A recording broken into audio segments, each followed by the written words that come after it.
बोलो श्री प्राणनाथ प्यारे की जय। बोलो श्री सतगुरु महाराज की जय। पन्ना धाम की जय। सर्व सुंदर साथ की जय। प्रथम लागू दो चरनी को, धनिये न छुड़ायो खिन।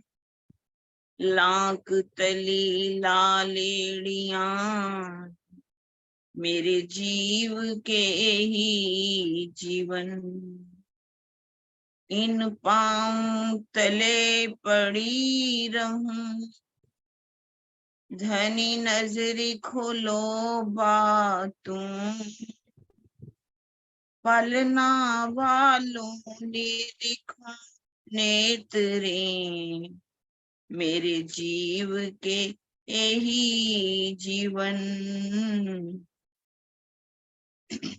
मेरे जीव के यही जीवन। बोलो श्री प्राणनाथ प्यारे की जय। हाँ जी सुंदर साथ जी, अपना वाणी मंथन श्रृंगार ग्रंथ का जो प्रणाम जी सुंदर साथ जी। प्रणाम जी सुंदर साथ जी। हमारा प्रकरण चल रहा है 15, है ना?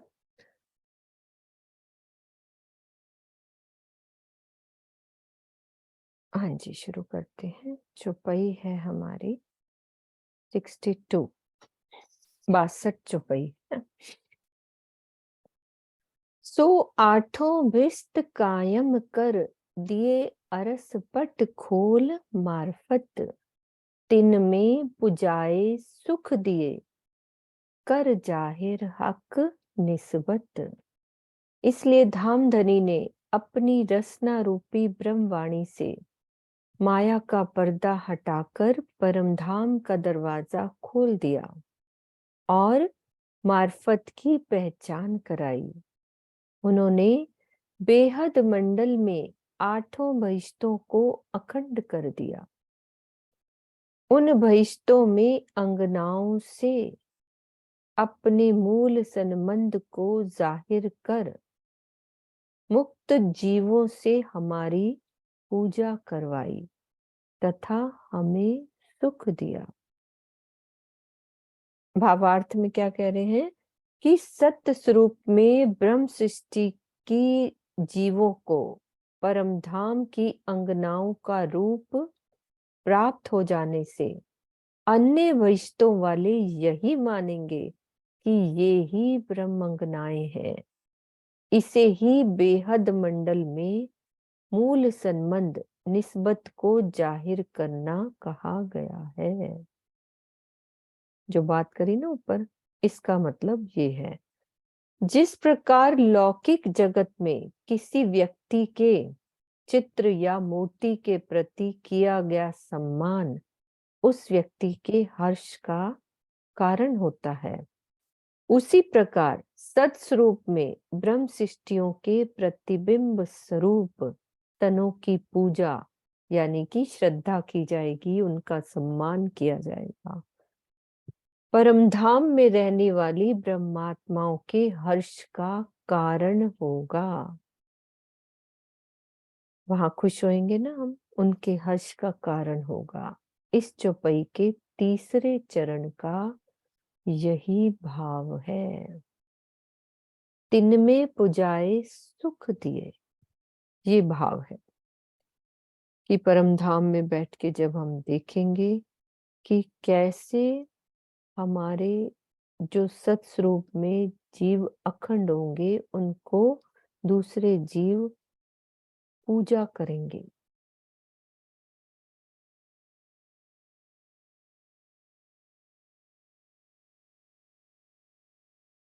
हक रसना सुख दिए देत हैं, और हक रसना सुख दिए देत हैं, और सुख देंगे आगू जे।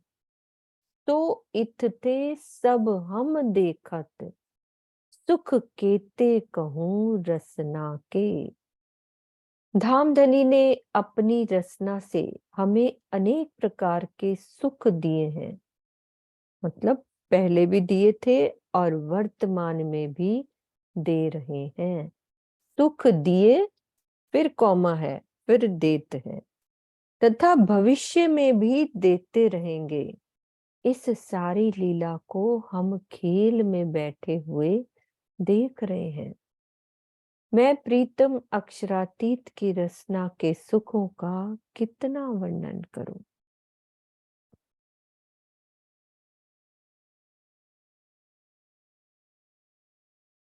इसको हम कैसे और समझ सकते हैं कि पहले सुख दिए और अब दे रहे हैं और आगे देंगे। ये तीन चीजें हैं। कैसे इसको हम और क्लियर कर सकते हैं कि कैसे दिए थे और कैसे, अभी का तो हमें समझ में आ रहा है ना, पहले कैसे दिए थे और आगे का भी समझ में आया कि भविष्य में जो अखंड होएगी लीला। हाँ जी कुसुम दीदी। दीदी मुझे जो समझ आया, पहले मतलब हम परम धाम में उनकी रचना के बहुत सारे सुख लेते थे। हाँ। जैसे हम कोई एक बात करते थे तो वो हमें 4 जवाब उसके देते थे और हमारी बातों को बहुत ध्यान से सुनते थे, फिर उनका जवाब देते थे। हाँ, ये और अच्छा लगा कि पहले दिए और अब कैसे दे रहे हैं। अब भी बहुत सारे। अब तो ब्रह्मवाणी के थ्रू हमें बहुत सुख दे ही रहे हैं, हर तरह का दे रहे हैं। ब्रह्मवाणी क्या, उनकी रचना ही तो है। हाँ, और भी यहाँ पे 25 पक्षों के सुख, उनकी रचना आई, ये वाणी उतरी, तो हमें कितनी तरह की आगे बातें हुई कि किस तरह मतलब से भूत हमें। भविष्य वर्तमान सारे उसमें वो सुख दे रहे हैं।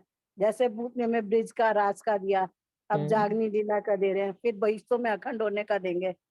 हम्म, बिल्कुल। प्रणाम। नाम जी।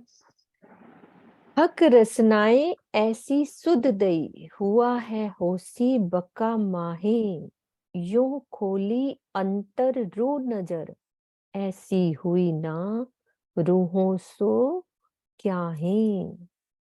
धामधनी की रसना रूपी इस ब्रह्मवाणी ने क्या किया, हमारी आत्मिक दृष्टि को इस प्रकार खोलकर ऐसी सुध दे दी है कि परम धाम में जो कुछ भी अब तक हुआ है या होगा, उसका संपूर्ण ज्ञान हमें हो गया है और आत्माओं को आज दिन तक इस प्रकार मार्फत का ज्ञान प्राप्त नहीं हुआ था।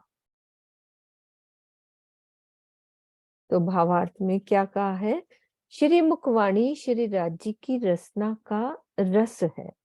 इसे आत्मसात करने से ईमान यानी श्रद्धा और विश्वास परिपक्व होता है और धनी की मेहर से विरहा प्रेम की राह अपनाने पर हमारी आत्मिक दृष्टि माया से परे हटकर अपने परम धाम को देखने लगती है और मार्फत के उन संपूर्ण रहस्यों को जान जाती है जो पहले नहीं जानती थी।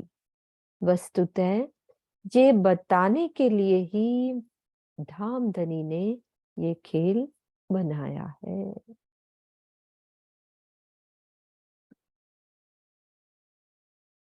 जैसे जैसे वाणी पढ़ते हैं तो हमारा विश्वास परिपक्व होता है, फिर विरहा आता है, फिर परम धाम की ओर दृष्टि जाती है और हम राज्य के दिल के भेदों को जानते हैं।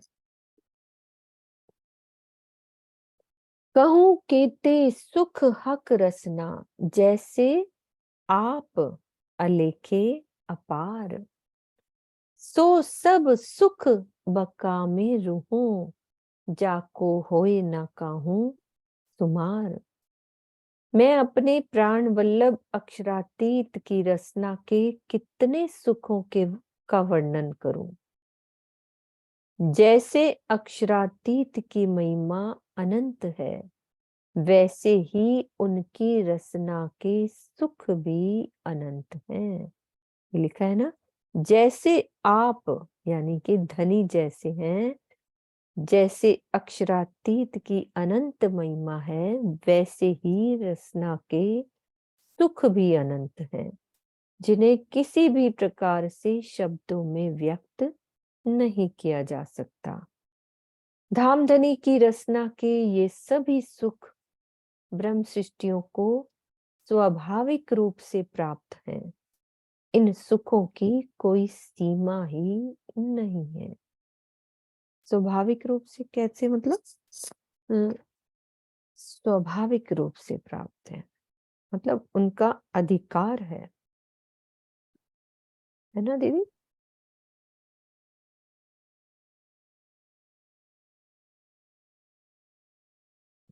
सो सब सुख बका में रूहूं।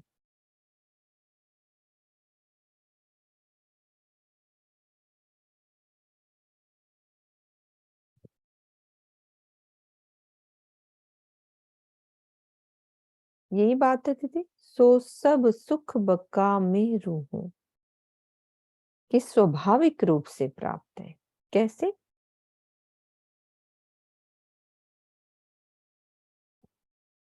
मुझे क्लियर नहीं हुआ कैसे, मतलब दीदी? हाँ जी ज्योति दीदी। प्रणाम दीदी।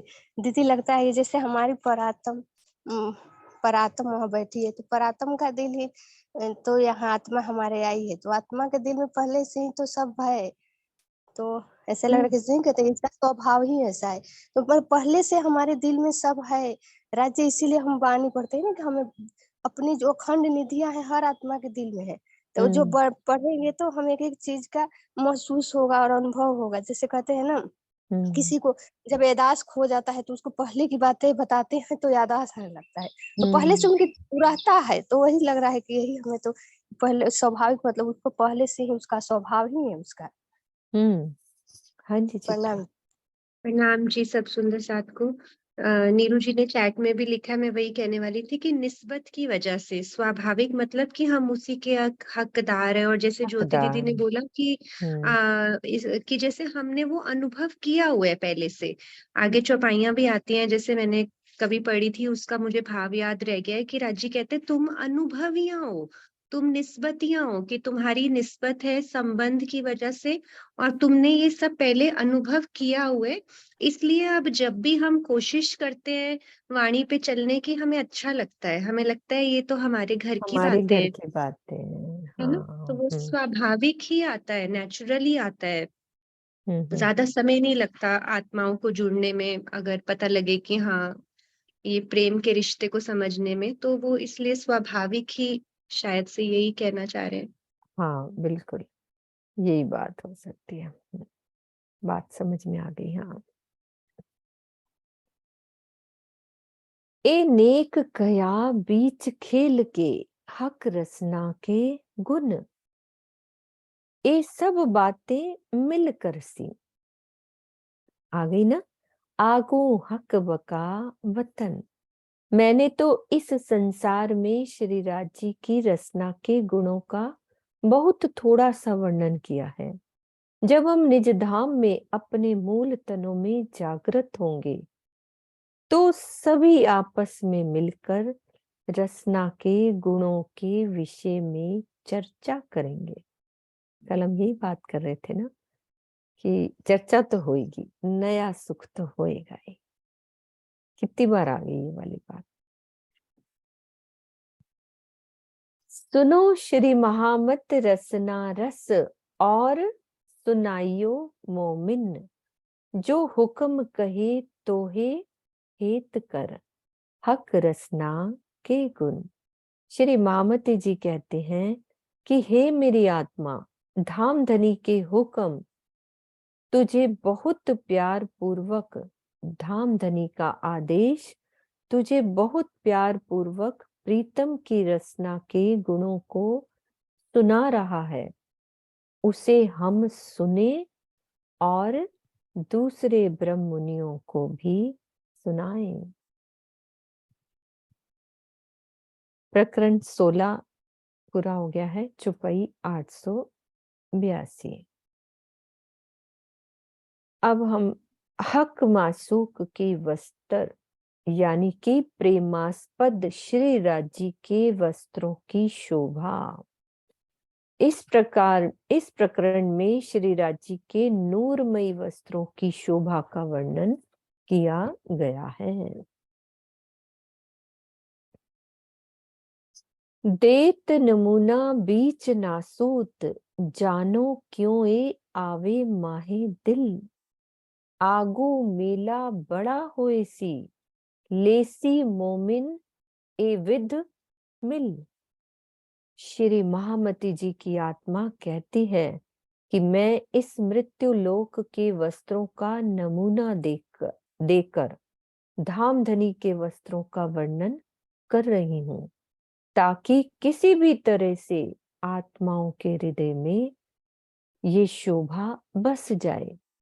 आगे जब परम धाम में हम अपने मूल तनों में जागृत होंगे तो इनकी वास्तविक शोभा को जान जाएंगे।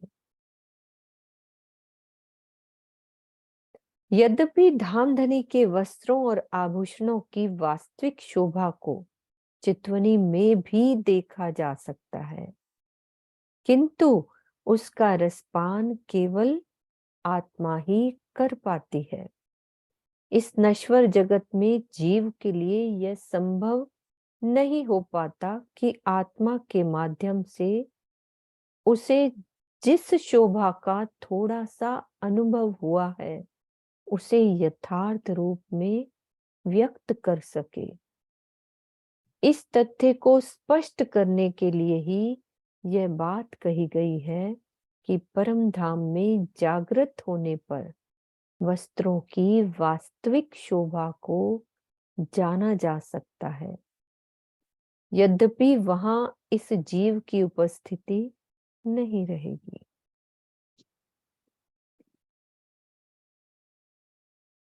कहने का भाव क्या है? शॉर्ट में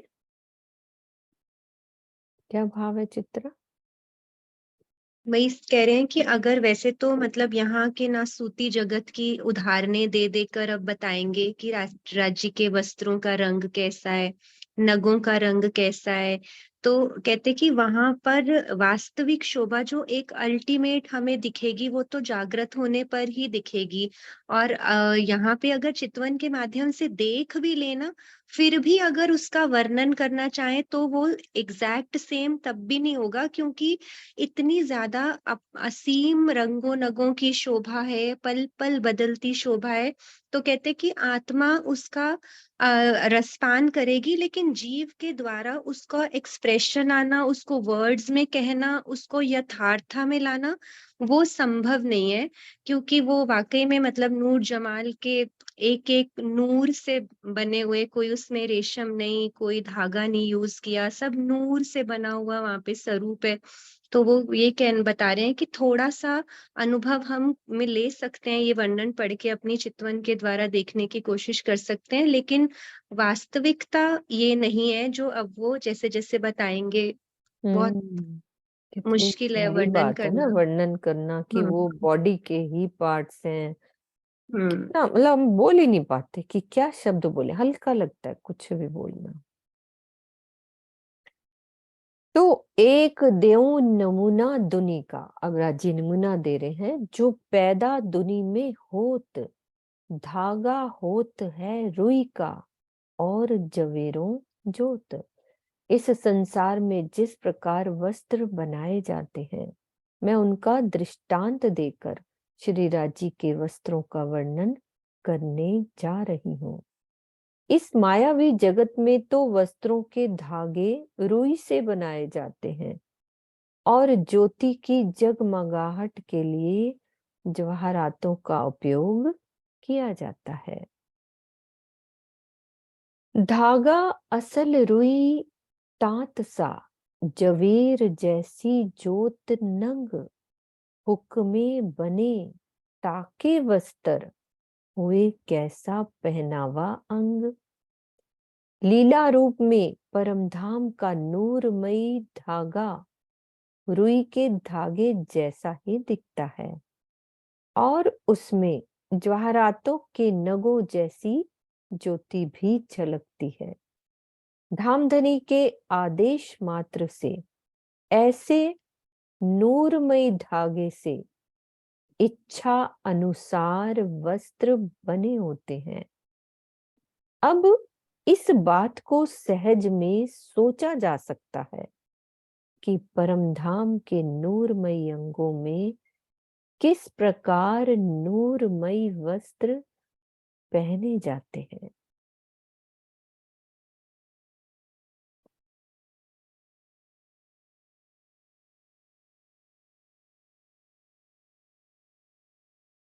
पैदा निमुना दुनी का अरस जिमिए नहीं पहुंचत, दुनी नमूना हक को एक कैसी निस्बत।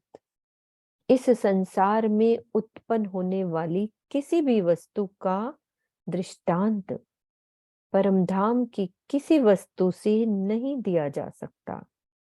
इस झूठे संसार के वस्त्रों से श्री राजी के नूरी वस्त्रों की उपमा देने का कोई प्रश्न ही नहीं है।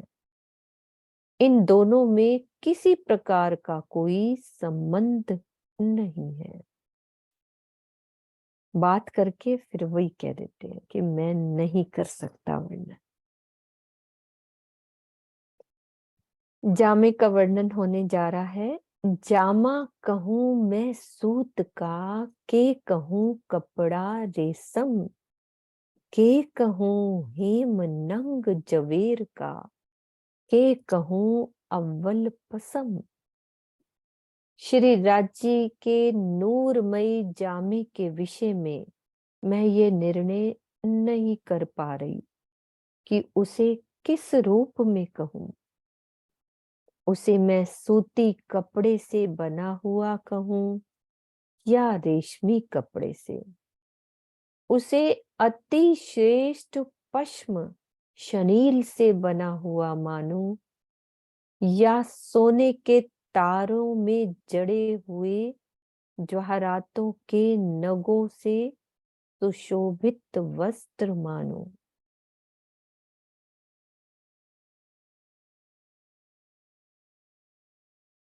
या सूती कहूं या रेशमी कहूं या शनील कहूं, तीनों कपड़े ही तो होते हैं, सूती होते हैं, रेशमी होते हैं और शनील के।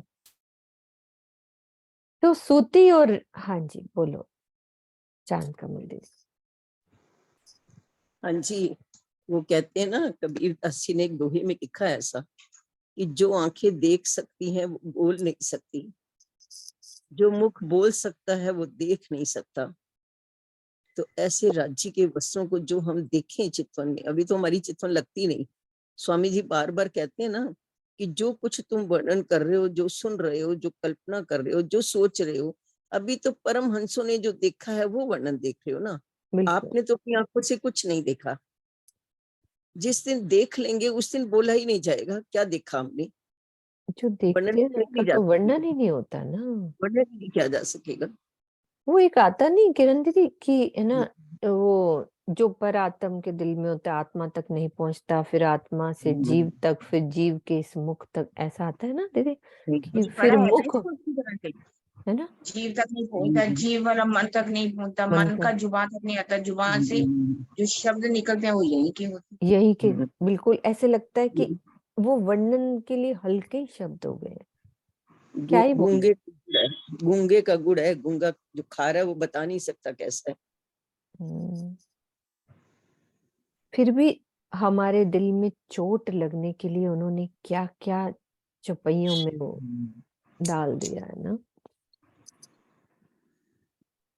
तो सूती और रेशमी धागों की तरह सोने और चांदी के तारों धागों से भी वस्त्र बनाए जाते हैं। उन्होंने दो बताए ना, तीन बता दिए, उसके बाद कह दिया कि मैं सोने के तारों से जड़े हुए ज्वाहरातों के नगों से सुशोभित वस्त्र। ये तो क्लियर कर रहे हैं कि जैसे सूती और रेशमी धागों की तरह सोने और चांदी के धागों से भी वस्त्र बनाए जाते हैं, जिसमें तरह तरह के ज्वाहरातों के नग जड़े हुए होते हैं। तो सबसे सुंदर तो वही लगते हैं ना, चांदी और तारों से बने हुए हो। ए पांचों उत पहुंचे नहीं, जो कर देखो सहूर। हाँ जी सुनीता दीदी, पहले आप बोलो फिर आगे मैं चुपाई लूँ। नहीं, मैं वही वही प्रणाम जी सुंदर साथ जी, वही मैं बताई थी, सोने और चांदी के जो तारों से बनाए जाते हैं ना, तो उसमें मतलब मैंने एक दो ऐसे लहंगे भी देखे हैं जो देखे हैं। ब्राइडल लहंगे होते हैं ना, हम्म। उसमें हम मतलब मेरा पियर जहाँ पे है वहां पे इस तरह के भी लहंगे बनते हैं कि हाथों से कारीगर बनाते हैं, सोने और चांदी की मतलब उससे बनाते हैं वो लोग, इतने बारीक, पूरा उनका जरी अड्डा बना बत्ती होता है, उस पे वो कपड़ा लगा के और बहुत बारीक बारीक तारों से ऐसे करके बनाते हैं, खुद बने हुए मैंने देखे हैं। और इधर हमारे यहाँ पे शक्ति नगर मंदिर है दिल्ली में, तो वहां पे भी अब जो राज्य के जो वस्त्र पहनाए हैं इस बार वार्षिक उत्सव में, तो वो सोने के तारों से बन के आए हैं। अच्छा। वो बॉम्बे से हम्म। इतने महंगे महंगे बागे यहाँ पे बन के आए हैं, 3-3 लाख के, 4-4 लाख के बागे बन के आए हैं यहाँ पर।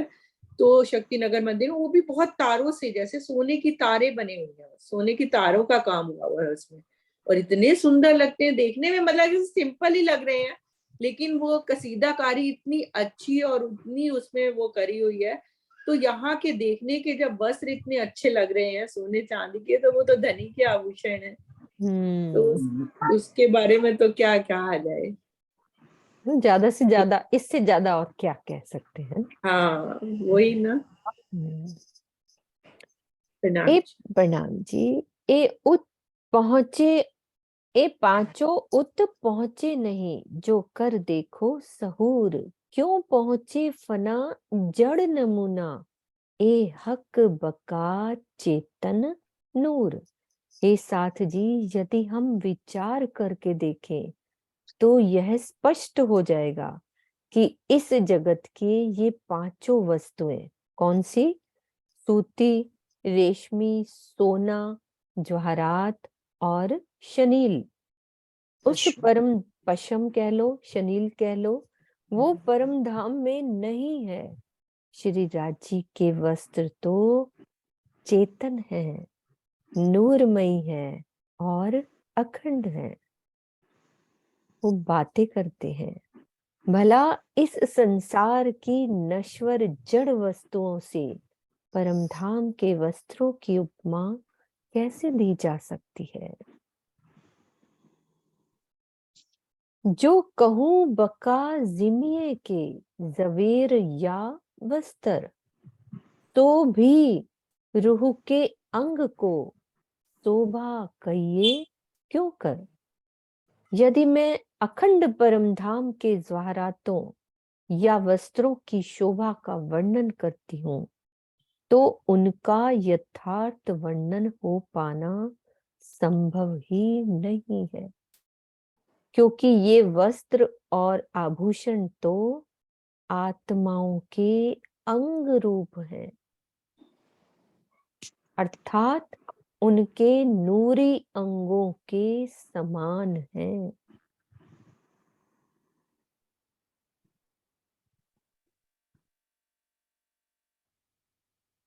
मतलब कुछ कल्पना ही नहीं की जा रही कि कैसे होंगे।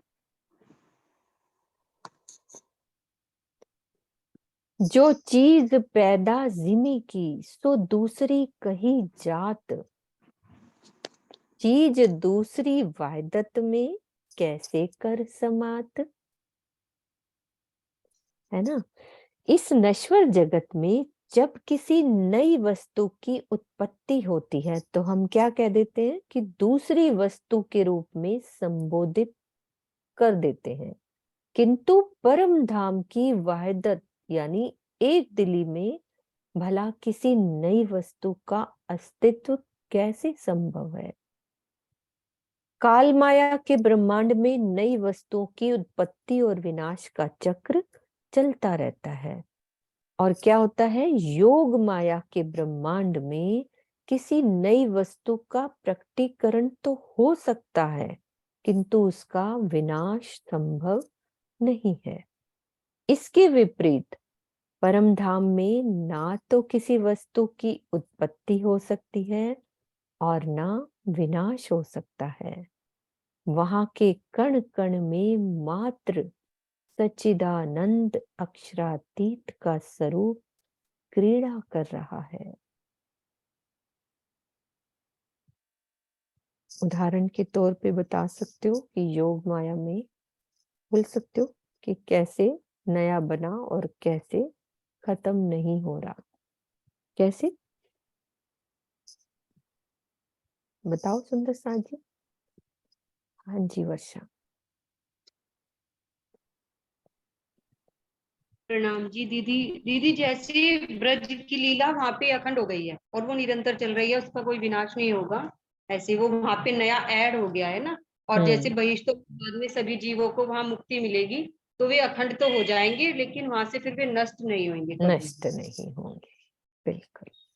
नित्य वृंदावनी नया बना, राजी ने वहां पे बनाया बनाया रास के लिए हमने, हाँ। तो पूरा वृंदावन ही नया बना दिया। लेकिन परम धाम का तो एक एक कण ही सच्चिदानंद अक्षरातीत का स्वरूप है।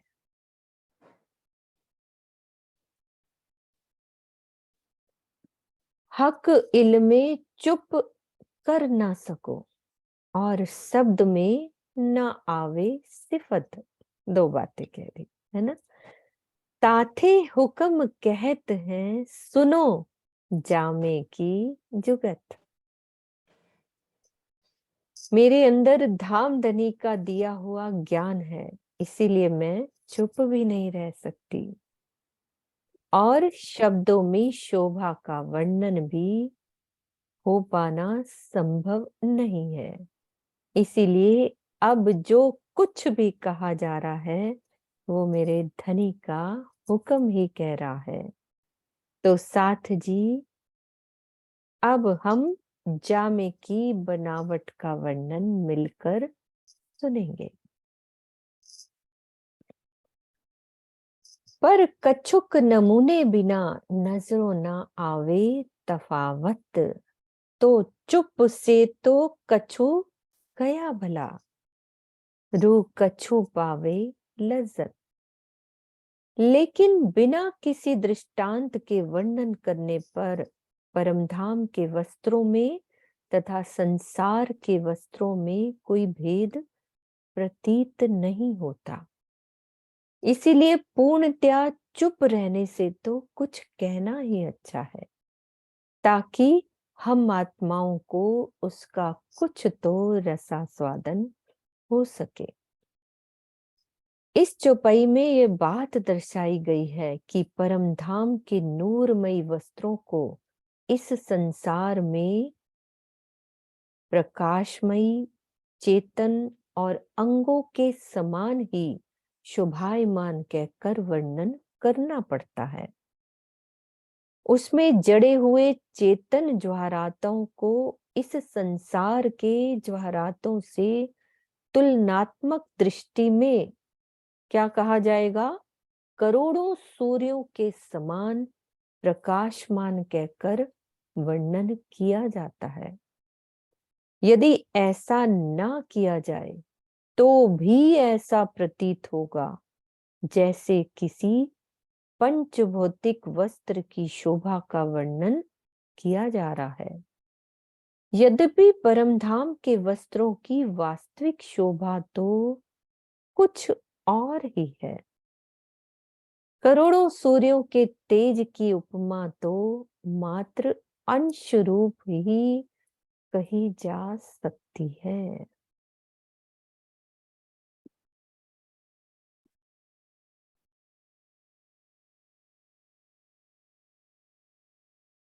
ए दिल में ले देखिए अरस धागा और नंग, जोत न माए आकाश में जो शोभे पहने हक अंग।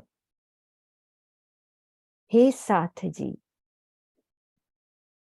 हम इस बात को अपने दिल में लेकर, जो ऊपर बात कही गई है ना, अब उसको अपने दिल में लेकर परम धाम के धागे और नगों से रचित प्रीतम अक्षरातीत के उन वस्त्रों की शोभा को देखें जिन्हें धामधनी ने अपने अंगों में धारण कर रखा है।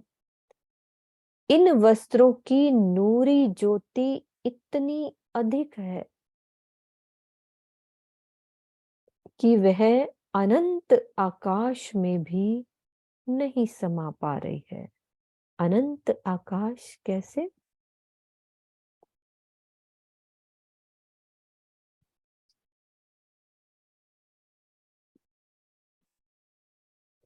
बोलते जाओ, थोड़ा सा वर्णन। हाँ जी वर्षा। प्रणाम जी। दीदी परम धाम का है ना अनंत आकाश, अनंत नूरमयी चेतन आकाश परम धाम का ही है ना, तो वहां के आकाश में भी नहीं समा रही है वस्त्रों की ज्योति। प्रणाम जी।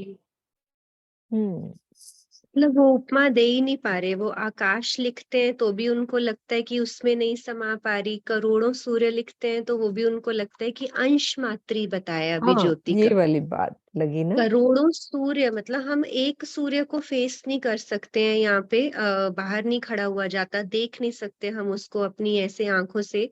और वो कह रहे हैं करोड़ों सूर्य में जितनी ज्योति होती है वैसे उनके वस्त्रों से प्रकाश निकलता है, लेकिन वो भी अंश मात्र है, तो इससे कई गुना ज्यादा वहां असल में है। तो आकाश लिमिटलेस होता है, तो आकाश लिमिटलेस है, बस वो वही है कि यहाँ की उपमाएं दे दे के कोशिश कर रहे हैं कि हमें किसी तरह से वो लज्जत आए, कोई थोड़ा हम ध्यान में बैठे, मतलब एक होता है ना ध्यान में किसी को बताना, ऐसा है तुम देखो, वैसा नहीं है, मैं बता रहा हूँ ऐसा है, लेकिन बैठे। चितवन में बैठो, है ना वसंत वही भाई? उन्होंने शुरू में ही कह दिया कि बेनासूती से कंपैरिजन करे बिना पता नहीं चलेगा, बोले बिना रहा भी ना जाए और बोला भी ना जाए। हाँ जी जी, वसंत। परमधाम में अनंत इलम का सागर भरे पड़े हैं, उधर से एक बूंद आया है, एक बूंद में हम इतनी चर्चा कर रहे हैं सुंदर साथ जी, अनंत चर्चा कर रहे हैं, तो फिर वो वस्त्र कैसे होंगे वो उधर के, और जो वस्त्र उधर के है वो तो अनंत, उन उधर आकाश भी अनंत है, उसकी गहराई मापी नहीं जाती है, ऊंचाई मापी नहीं जाती है, उधर उसकी तेज निकलती है तो उसको भी मापा नहीं जाता है। और इधर जो लिख के आया है वो अंश मात्र है, हम्म, बिंदु मात्र है, एक सागर के बिंदु मात्र इलम है। जी बिल्कुल। प्रणाम। प्रणाम जी। वस्त्र नहीं जो पहरे उतारिए, ए हक अंग नूर रोशन, दिल चाया रंग जोत पोत, अरस अंग वस्त्र भूखन। धनी के ये वस्त्र इस संसार के वस्त्र नहीं है जिनको हम पहनते हैं या उतारने पड़ते हैं। ये तो मेरे धाम धनी के अन्य अंगों की तरह ही जगमगाते हुए नूरी अंग है। श्री राज्य के अंगों में शोभायमान परम धाम के ये वस्त्र और आभूषण इस प्रकार के हैं कि दिल की इच्छा मात्र से इनकी ज्योति तथा रंगों की शोभा बदल जाती है।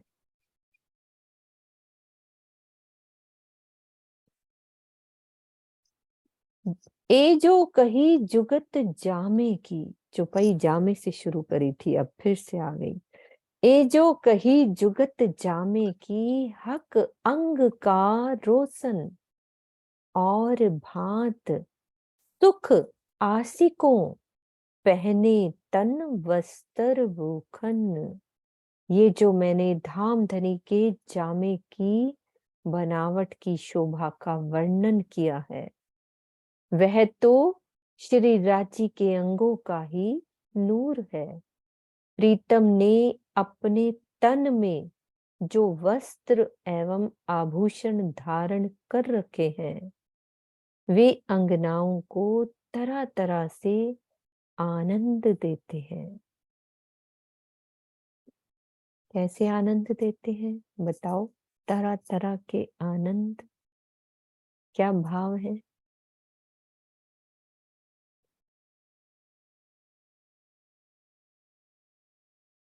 कैसे देते हैं आनंद? दिल में आ रहा है, कैसे देते होंगे? हाँ जी सीमा। राज्य के तो हर चीज में आनंद है, चाहे वो वस्त्र हो, चाहे आभूषण हो, नेत्र हो, नासिका हो, हर हर उनके अंग अंग या कहिए रोम रोम में आनंद है।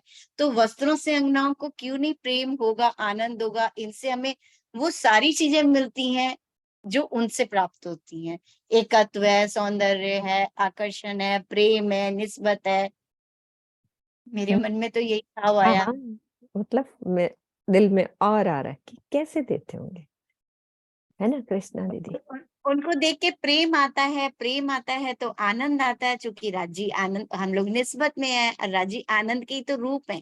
प्रेम और एक आनंद के और सागर है। तो जैसे उनके वस्त्रों पे अनेक तरह की चित्रकारी है, लताएं, फूल सब है, और वो भी सब बातें करते हैं, वो भी सब हाँ, बोलते ये हैं। वाली बात तो बोलो। तो हर चीज बोलती है ना वहाँ पर। नग भी हम्म बोलेगा, चित्रकारी में अगर कोई हाथी है, या शेर है, या कुछ भी बना हुआ है, वो भी बोलेगा, फूल भी बोलेंगे, पत्तियां भी बोलेंगी, और हर नाचेंगी, मुस्कुराएंगी, और कितनी अपनी छट्टा दिखाएंगी, कभी कलर बदलेंगी, कभी कुछ होगा। तो मतलब कितना आनंद आता होगा फिर। आती है ना अनंत ही हो छुपाई जाएगी।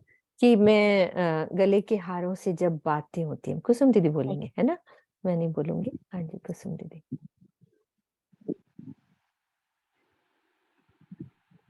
खुला कि नहीं कुसुम दीदी आपका? अच्छा, अभी खुला नहीं, अभी रेज एंड कर रही थी ना। सरोज दीदी कहाँ है? अच्छा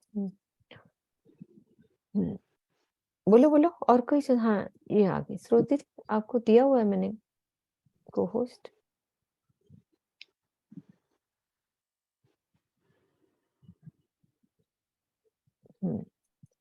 और क्या भाव आ रहे हैं? कोमलता भी, जैसे अब जामा है राज्य का, उसपे जितने भी रंग और जितने भी नग और जवाहरात हैं वो सब कोमल है। मतलब यहाँ के नगों और जवाहरातों जैसे हार्ड नहीं है, वो सॉफ्ट है, तो उनको हाथ लगाएं तो वो कोमल स्वरूप है।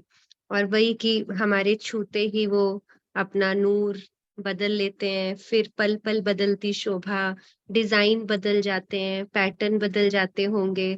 मतलब वही है कि कोमलता का भी एक एहसास हमें वो छूकर पता चल सकता है कि कितने कोमल होंगे।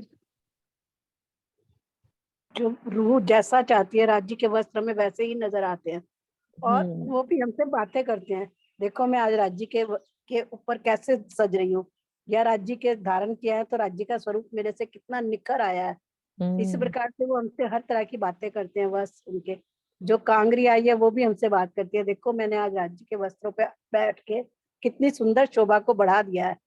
इस तरह से वो हर वस्त्र और हर आभूषण हमसे बातें करते हैं, और हम उनसे बातें करते हैं। वो हम उनको कहते हैं कि तुम तो बहुत ही भाग्यशाली हो जो राज्य के वक्ष स्थल पे स्थापित हो। वो कहती है तुम भाग्यशाली तुम भी कम नहीं हो, क्योंकि तुम तो दिल में ही रहती हो, मैं तो दिल के ऊपर हूँ। इस प्रकार से हमारे प्रेम संवाद बातें से उनकी। हाँ ये वाली बात सुनना चाह रही थी सुनीता दीदी।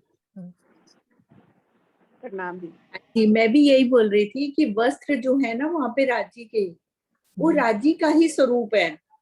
तो जिस तरह से हम राज्य को देखते हैं उसी तरह से अगर हम वस्त्रों को भी उन्हीं भाव से देखें कि ये प्रीतम का ही स्वरूप है, तो वो बहुत प्यारी प्यारी बातें करते हैं। वाणी में जैसे ऐसे लिखा हुआ है, अभी हम लोग को वो अनुभव में नहीं आ रहा, लेकिन जब अनुभव करने की हम कोशिश करते हैं तो वो रिप्लाई करते हैं, ऐसी बात नहीं है। अब जैसे आप ये देखिए कि जो राजी ने जामा पहना, उसकी यहाँ पे जो तनिया लगी है, यहाँ पे तनी जो जामा बंद मैं बोलते चौपाई हैं, हटाती हूँ अब आप थोड़ा। जामा बंद बोलते हैं ना, यहाँ पे तनी दो ऐसे करके क्रॉस करके यहाँ पे तनी आई हुई है।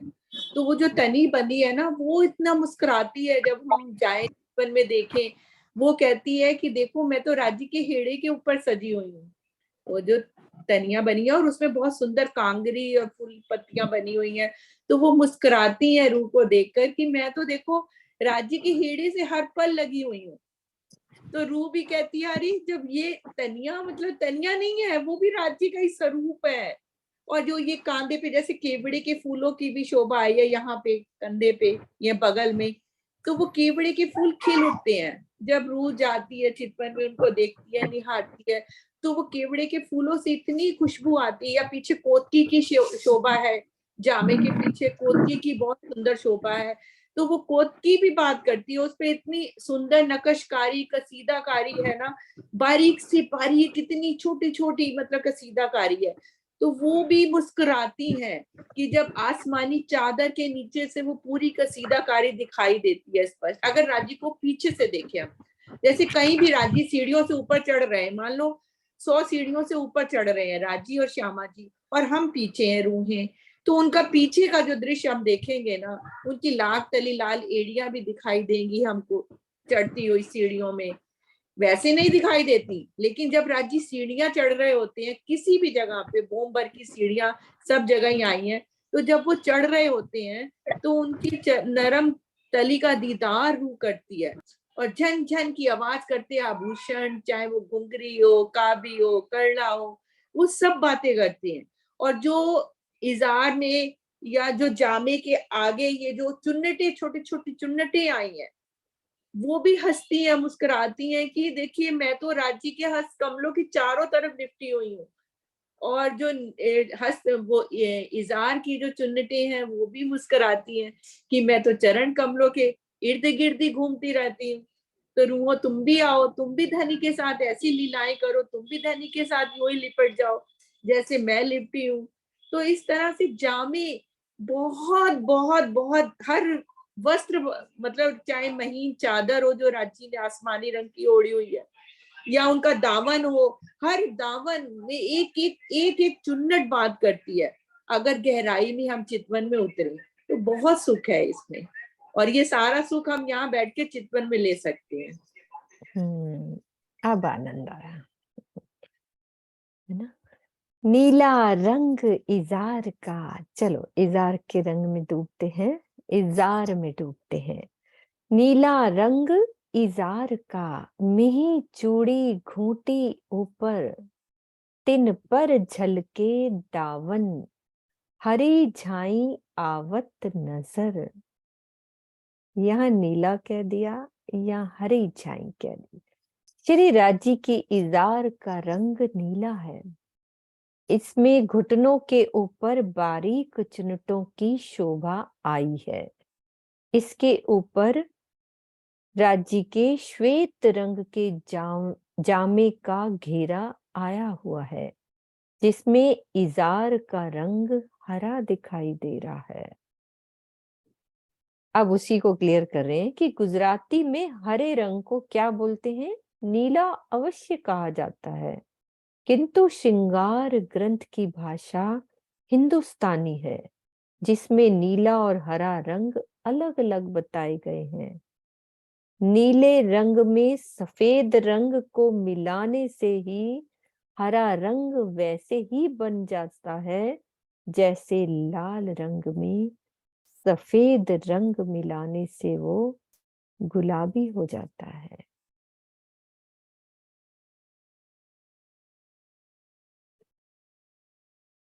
हाँ जी, जय श्री बहन। प्रणाम जी, बस मैं आगे वाली बात ही कहने वाली थी कि जो नीले रंग को सफेद में मिलाई जाते है तो हरे की झाई पड़ती है। हरे रंग में नीला, हमारे यहाँ सफेद लीला रंग बोलते हैं, नीले को लीला रंग। तो कहने का भाव ये है कि राजी के इजार का रंग क्या है? इसमें नीला बोला लिखा है, यहाँ तो नीला लिखा है, उसमें तो केसरिया है हमारे जो स्वरूप में बोला जाता है। हाँ जी, सुनना दीदी। प्रणाम जी सरसा जी। राजी की इजार का रंग वैसे हरा होता है, और वो नीले में सफेद मिलने से उसका कलर हरा हो जाए, हल्का हरा हो जाता है। जैसे मतलब उन्होंने बताया कि लाल में सफेद मिलाने से गुलाबी हो जाता है, इसी तरह नीले में सफेद मिलाने से हरा हो जाता है। बिल्कुल दीदी, मेरी आज कही है अभी? हाँ, थोड़ी पर, लेकिन समझ में आ गई मुझे बात आपकी। आप चिंता मत करो। आ रही है। रंग नंग बूटी कछुए लगत नहीं हाथ को, ए सुख बारीक अरस के इन अंग का नूर अरस मो। इन वस्त्रों के रंगों, जड़े हुए जवाहरातों के नगों और बूटियों की शोभा कुछ ऐसी है कि इन्हें पकड़ने या छूने का प्रयास यदि हम करें तो वो हाथ में नहीं आएंगे। परमधाम के सुखों की ये गुझ बातें हैं। प्रीतम श्री राज जी के इन अंगों का नूर ही संपूर्ण परमधाम में दृष्टिगोचर हो रहा है।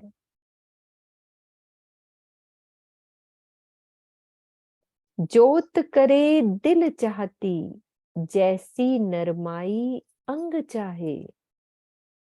शोभा धरे दिल चाहती, जुबां खुशबोए कही ना जाए। 4 गुणों का वर्णन आ गया ना वस्त्रों के। श्री राजी के वस्त्र दिल की इच्छा अनुसार जगमगाया करते हैं। फिर उन अंगों की इच्छा अनुसार इन वस्त्रों में कोमलता भी होती है और हृदय की चाहना के अनुसार सारी शोभा दिखाई देती है। इस जिब्या से धनी के वस्त्रों की मनोरम सुगंधी भी हो गई ना, सुगंधी का वर्णन हो पाना संभव नहीं है। परमधाम के कौन कौन से गुण हैं? बोलो जिसका खुला हुआ है। जी, ज्योति, नरमाई, सौंदर्य और सुगंध। तो एक तो राज्य की सुगंध, ऊपर से उनके जामे की, और ऊपर से उनके जामे पर आई चित्रकारी में जो फूल आए हैं, बेल बूटे आए हैं, उसकी सुगंध, इसलिए अपार सुगंधी। तो सागर और श्रृंगार ग्रंथ में जहां भी दिल की इच्छा अनुसार लीला का वर्णन है, वहां हृदय का तात्पर्य श्री राज श्यामा जी और सखियों के दिल से है। वाहिदत में सबका दिल एक ही होता है। मार्फत की दृष्टि से परमधाम का एक एक कण श्री राज जी के दिल का ही स्वरूप है। यानी श्यामा जी चाहें तो भी वैसे ही होगा, राज जी चाहें तो भी, और सखियां चाहें तो भी बदलेगा। चोली अंग को लग रही, सेत जामा अंग गौर, चीन से कुसादी दावन, ताको क्यों कर कहूं जहूर। प्राण वल्लभ श्री राज जी के गोरे अंग पर श्वेत रंग का जामा झल जला रहा है। जामे की चोली वक्ष स्थल से सटी हुई है। चोली से नीचे घेरे में खुली हुई चुनटों की शोभा आई है, जिनकी नूरमयी शोभा का वर्णन हो पाना संभव नहीं है। गले से नीचे वक्ष तक के भाग को चोली कहते हैं। इसके पतले कटाव को चीन कहा जाता है। कौन सा कटाव? चीन से कुसादी दामन। कौन सा कटाव होगा? किस कटाव की बात करी है?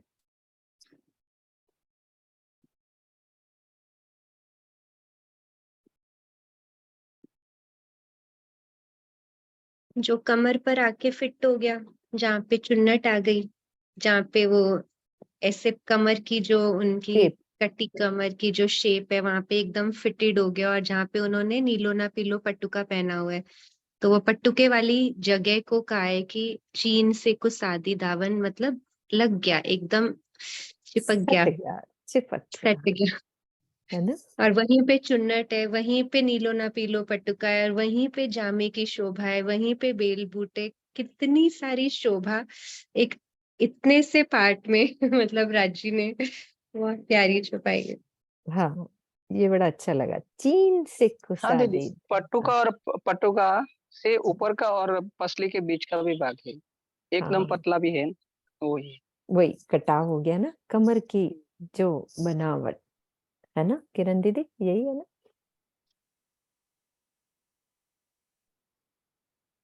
हाँ, पढ़ते हैं।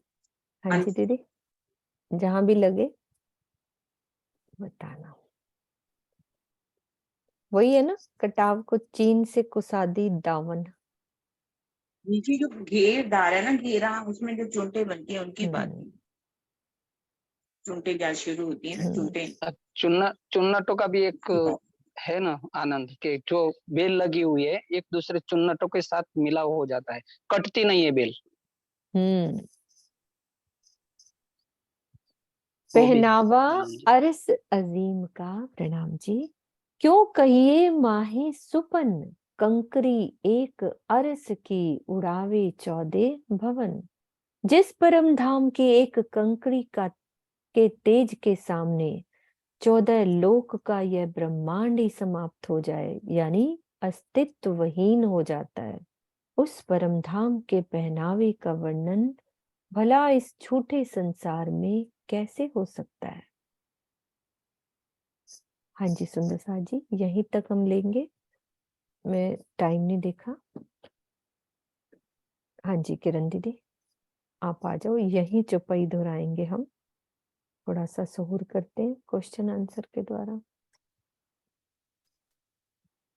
वैसे तो सभी सुंदर सार ने बहुत अच्छी तरह से बता ही दिया हाँ जी, हाँ, वर्णन ना, तो इतना चित्रा ने इतना अच्छा, संत भाई, शांत कमल चूर, सुनीता हमारी, सबने बहुत अच्छा। चलिए फिर भी थोड़े से क्वेश्चन पूछ लेते हैं। पहले प्रकरण में हमने पढ़ा था कि आत्माओं को हर्ष का कारण क्या होगा, हर्ष होगा उसका कारण क्या है।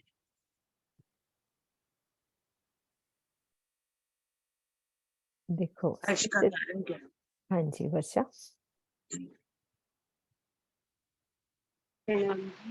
दीदी, आत्माओं के हर्ष का कारण ये होगा कि जो 8वें दिन, 7वें दिन की लीला होगी ना, तो पहले ही भविष्य में ब्रह्म सृष्टि के जीवों को अखंड किया जाएगा और उनको, उनके प्रतिबिंब को ही अंगनाएं, ब्रह्म अंगनाएं मानकर सारे भविष्यों के जो जीव हैं वे उनकी पूजा करेंगे। तो तब ब्रह्म सृष्टि को यह देखकर बड़ा हर्ष होगा। बहुत अच्छा, बहुत। उसका उदाहरण, एक उदाहरण भी बहुत सुंदर बताया था, एक उदाहरण।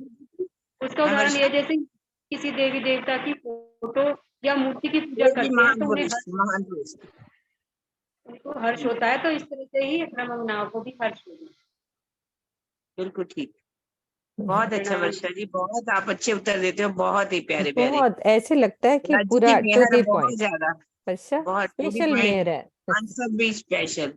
हमारी ये आंसर हमारे, मैं अगला प्रश्न पूछने जा रही हूँ जिसका जवाब हमारे कुसुम जी ने दिया था, लेकिन वो नहीं बताएंगी।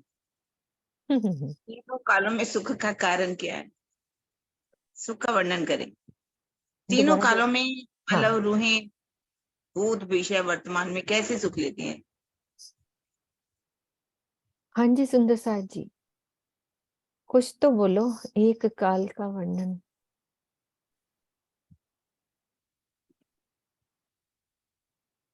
हमारी वर्षा वर्षा तो दे बताई दे। देगी।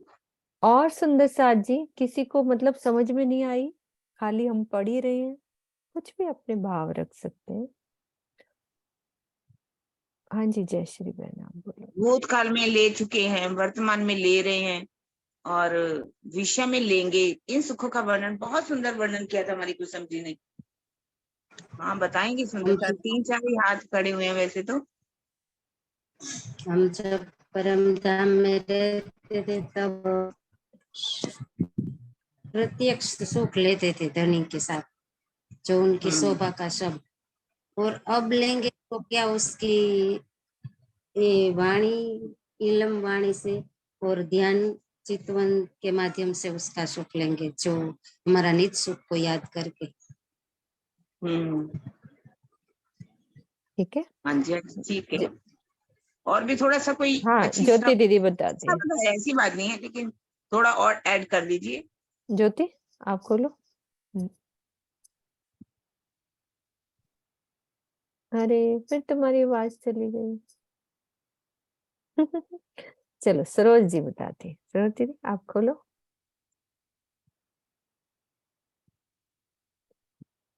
सरोज आपको ही खोल रही हूँ। सरोज जी। हम परम धाम में भी सुख लेते थे पहले राज्य के।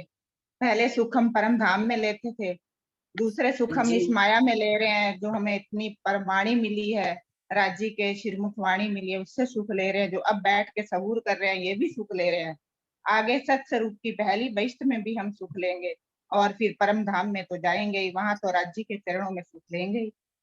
ये सारे सुख हम ले रही हैं, ये ब्रह्म बंगराएं ही सुख ले रही हैं। हाँ जी प्रणाम। जी जी हाँ बिल्कुल जी। ठीक बात। सरोज भाई अरुणा आपने अपना मुद्दा नहीं दिखाया, लेकिन ठीक एक मिनट बात दीदी, बताई। अरुणा को भी खोल रही हूँ, कुछ नई बात बोलो। हाँ जी, वैसे तीसरा और थोड़ा सा और भी स्पष्ट हाँ कीजिए। मैंने तीसरा अरुणा जी को खोला है। अरुणा जी खोलो आप। हाँ जी हाँ जी प्रणाम जी। प्रणाम जी। मैं किरण दीदी को प्रणाम कह रही हूँ। मैं एक ही सुख बता सकती हूँ।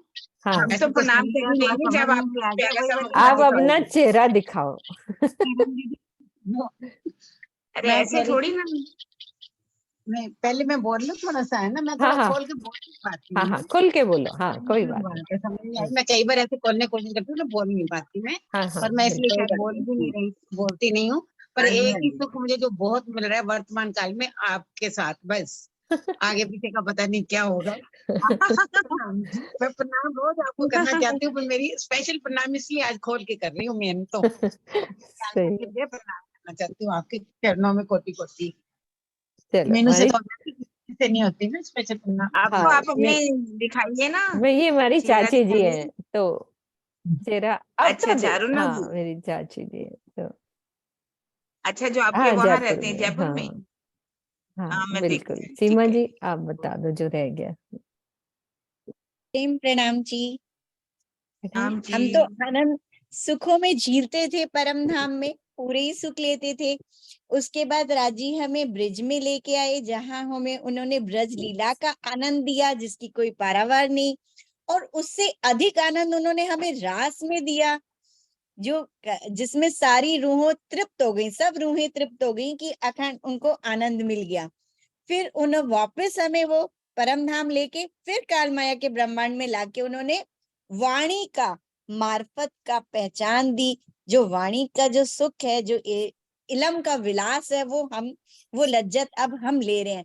और सब ये जो जूम मीटिंग्स हो रही हैं, हम एक दूसरी सखियों से कैसे जुड़ते जा रहे हैं और एक दूसरों के साथ कैसे आनंद मिल रहा है, इस वाणी का सहूर करके जो आनंद, प्रेम और आनंद मिल रहा है, उसकी तो कोई सीमा ही नहीं है। वापस परम धाम में जाके तो हमें फिर से आनंद ही आनंद मिलना है, नया सुख मिलेगा। वो नया सुख होगा।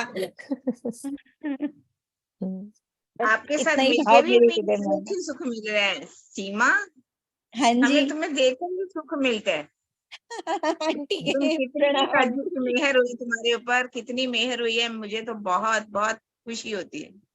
बस आपका आशीर्वाद है, और सच्चाई तो ये ऐसा लगता है, ऐसा लगता है आपकी मम्मी जो आयशा है ना, आय हाय वो कितनी तृप्त हो रही होगी कि मेरी बेटी कितनी प्यार से लग गई, है ना। आपका आशीर्वाद और प्रेम ही तो है। जी चलिए अगला क्वेश्चन मैं पूछ रही हूँ। हमारे मुखवाणी से हमें क्या होता है, इस छुपाई में आज हमने पढ़ा, मुखवाणी जब पढ़ते हैं, ब्राह्मणी हम पढ़ रहे हैं, तो उससे क्या होता है, क्या मिलता है हमें। हाँ जी चितवन की तरफ प्रेरित बहुत करती है। इजी है। हाँ और हाँ जी स्वर्णा दीदी आप खोलो, आपको खुशी होगी कि आपकी आवाज सही आ रही है। बोलो बोलो, अभी आपकी आवाज नहीं आई स्वर्णा दीदी, बोलो आप पहले। नहीं आ रही।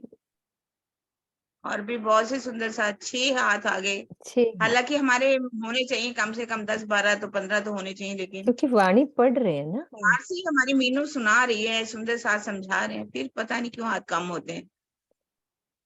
क्या हो रहा है वीना दीदी, क्या सुख मिल रहा है वाणी से।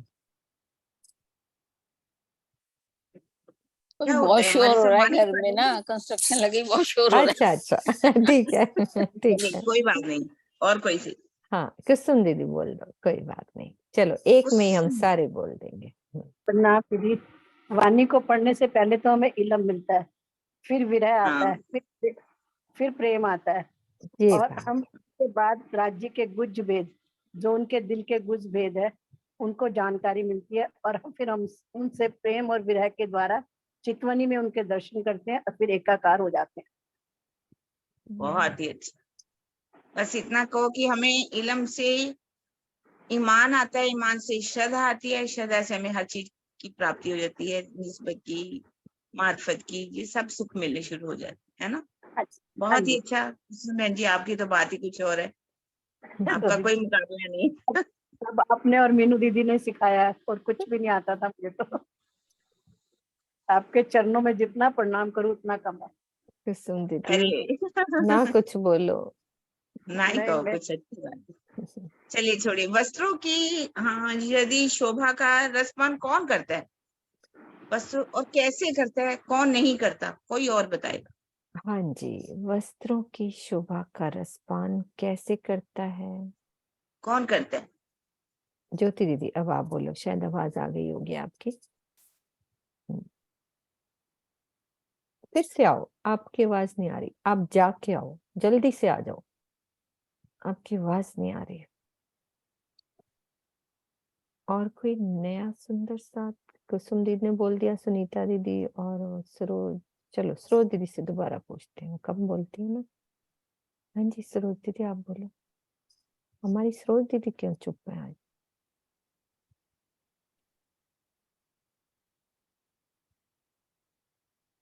सरोज दीदी आप ही बोलो, आपको कह रही हूँ। प्रणाम प्रणाम जी। वो तो क्या कह रहे हैं, मैं तो क्वेश्चन भी नहीं सुना। क्या क्वेश्चन है किरण दीदी?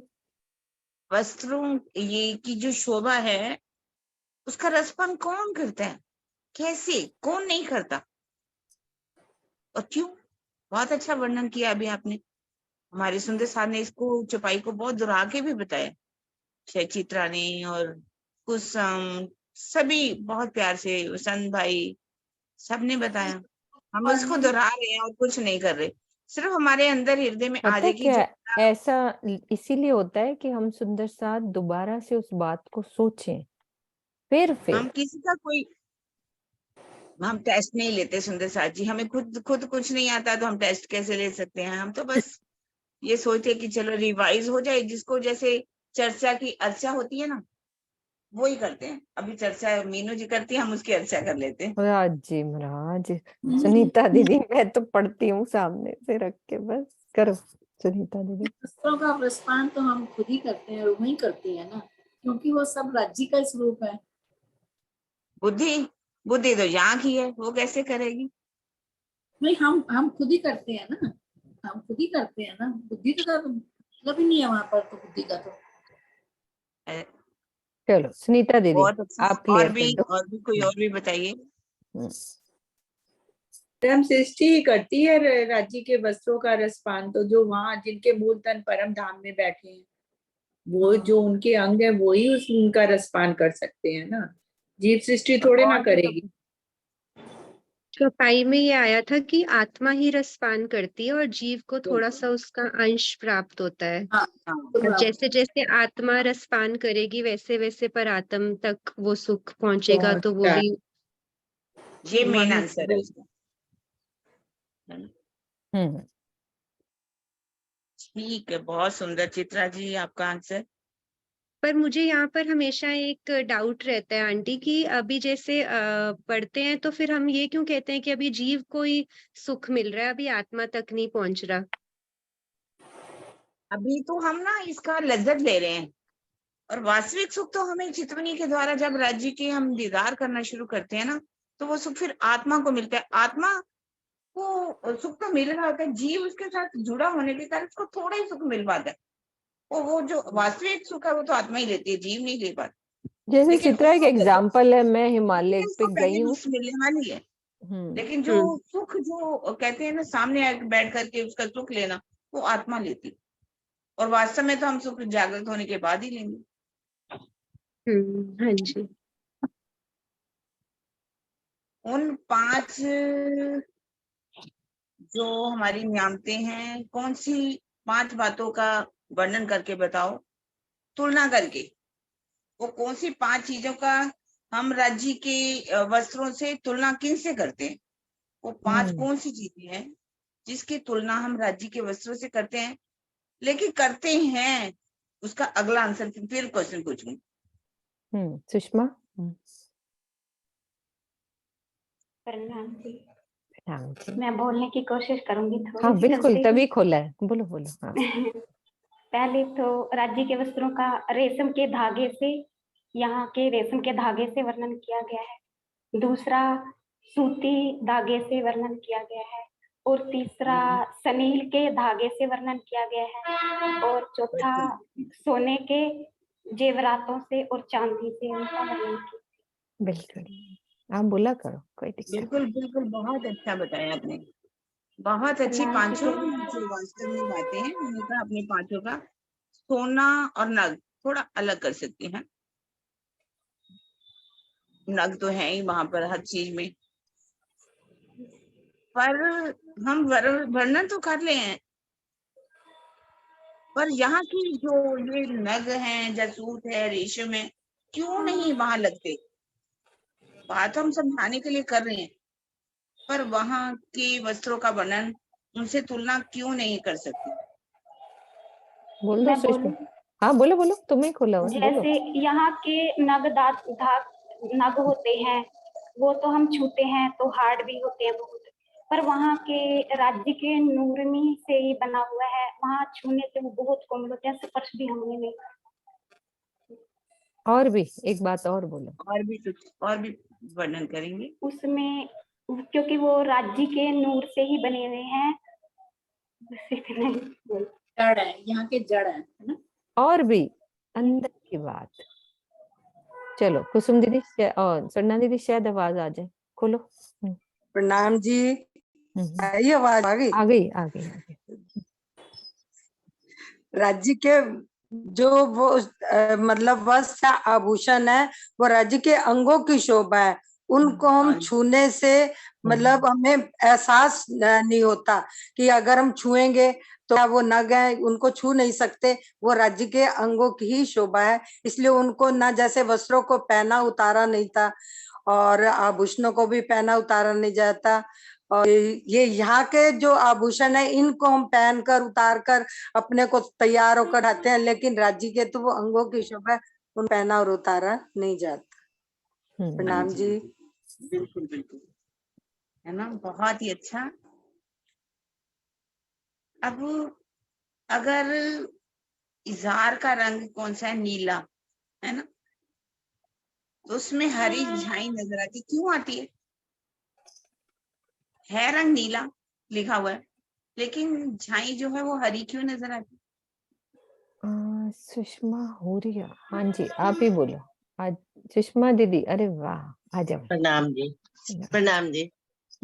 इजार का रंग नीला बताया है, लेकिन नीले में सफेद मिक्स हो जाने से हल्का हरा बन जाता है, इसलिए हरा कहा जाता है, वैसे नीला कहा गया है। जिस तरह से लाल में व्हाइट मिला देने से पिंक बन जाता है, गुलाबी कलर। सुषमा जी बहुत प्यारा उत्तर दिया आपने, राज्य की बहुत मेहर, बहुत सही उत्तर दिया। बिल्कुल, आप लोगों पर तो मेहर है राज्य की बहुत ज्यादा। हाँ जी, हाँ जी, और पूछना है कुछ? हाँ जी दीदी, टाइम हो गया, मैं चुपाई रखती हूँ। वैसे भी टाइम काफी हो गया।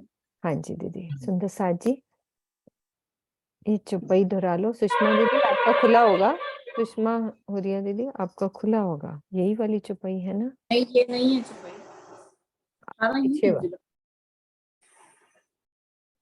चीन को कुसादी दामन, है ना, यही से। हाँ नहीं, उड़ावे 14 तवक ये हो गई थी। हाँ ये हो गई थी ना, 14 तवक कंकरी हाँ, ये हो गई थी, यही है। कंकरी के फर्श के उड़ावे 14 भवन।